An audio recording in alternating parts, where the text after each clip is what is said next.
Hello everybody, Nathaniel from RCInsight here, and today I am reviewing 2023 LEGO Lord of the Rings Brickheadz set, Gandalf the Grey and Balrog.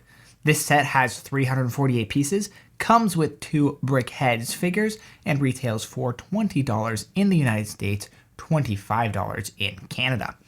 That's right, it is official that the LEGO Lord of the Rings theme has returned, and it even has its own tab on the LEGO website. This may just be a Brickheadz set, but it is still Lord of the Rings, and as a huge Lord of the Rings and Tolkien fan, I am very excited to talk about it, so let's jump straight into the review. And for this review, I'm going to start by taking a look at our Gandalf Brickheadz figure, in part because, well, I just don't have all that much to say about him, and he's definitely not the part of the set that stands out. I think the overall design for him is decent, but really, he could be any wizard. I mean, heck, he could be Dumbledore for all I care. In general, I just don't think his figure is all that distinct. Despite looking pretty good, it just screams generic wizard. The beard looks decent, and what they've done with his hair here is also fine. It's got depth and texture, which is obviously appreciated, though it definitely feels short for Gandalf as his hair dangles well past his shoulders in the films. The cloak at the back also seems fine and has some detailing, but this piece here, which I presume is supposed to be his hood, does seem a little odd just because proportionally it makes no sense. Again, I understand the scale is sort of thrown out the window with the Brickheadz, but I still find it odd. The hat here is one of my biggest issues with the Gandalf figure. The brim is fine, but the top just isn't tall and pointy enough. The point of his hat does kind of droop backwards, much like it does here, but this feels like it needs to be at least 1, if not 2 plates taller to really be the right scale. It just looks so flattened and sad. I really don't like how the hat looks here.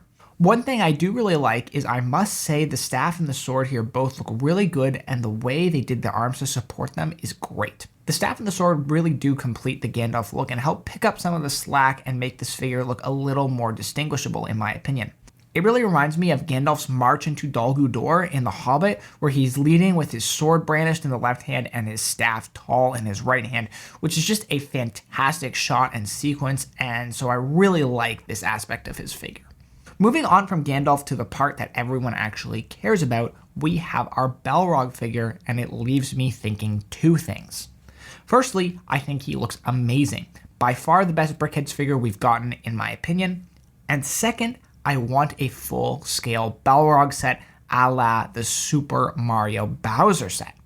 I would buy a large-scale Balrog build in a heartbeat, and it would look absolutely badass.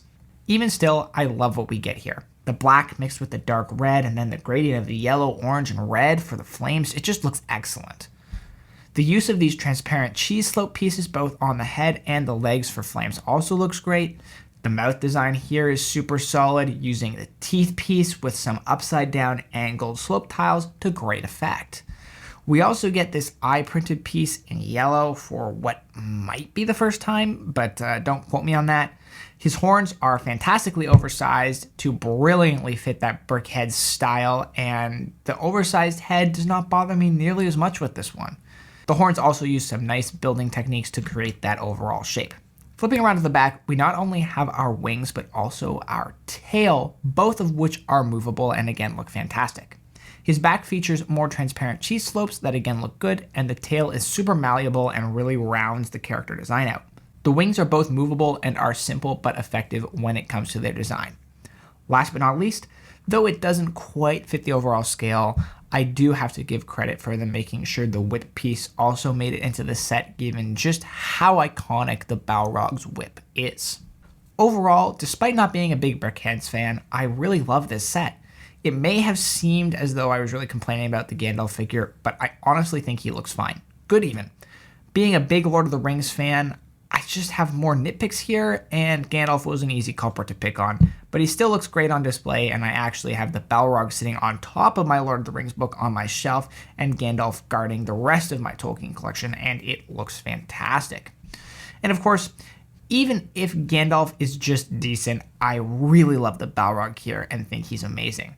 Everything about it looks so great, and I'm surprised they even tried to go for a Balrog and Brickheadz, but I am so glad they did because the result is fantastic. When you look at the piece count here, with the Balrog obviously being an oversized figure, and you see that they still stuck with the 2 Brickheadz figures price point regardless. It's hard not to be impressed with what you get in this set for that $20 price tag. Overall, I love this set. It's one of the rare examples of Brickheadz done well, and a 2-pack set where I like both figures. I think the value for this set is amazing. Both figures look great on display, and the Balrog in particular was a joy to build, deviating somewhat from the standard Brickheadz building pattern. Maybe I'm just still in disbelief that Lord of the Rings is back, and I'm so excited for the opportunities that opens up in the future. Maybe that's just clouding my judgment into liking this set more than I should, but if you are at all a Lord of the Rings fan or looking forward to more Lord of the Rings in the future, then I would say this set is a must-buy.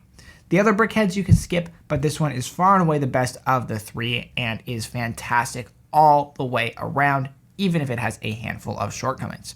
So go out and buy it. That is my official recommendation. And make sure you let LEGO know that you want Lord of the Rings to stick around while you're at it, because if you don't, I will look down on you like a disappointed parent. In all seriousness though, this set is definitely worth the buy, but I've already dragged this review out on a Brickheadz set far too long, thanks to my love of Lord of the Rings, so I am going to wrap this one up here.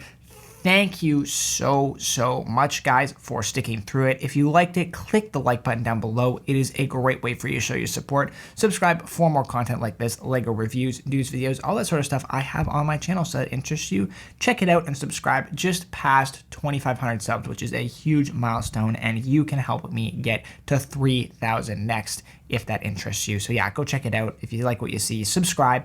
And with all that said, I want to just say thank you so much for watching this video, guys, and I will see you all in the next one.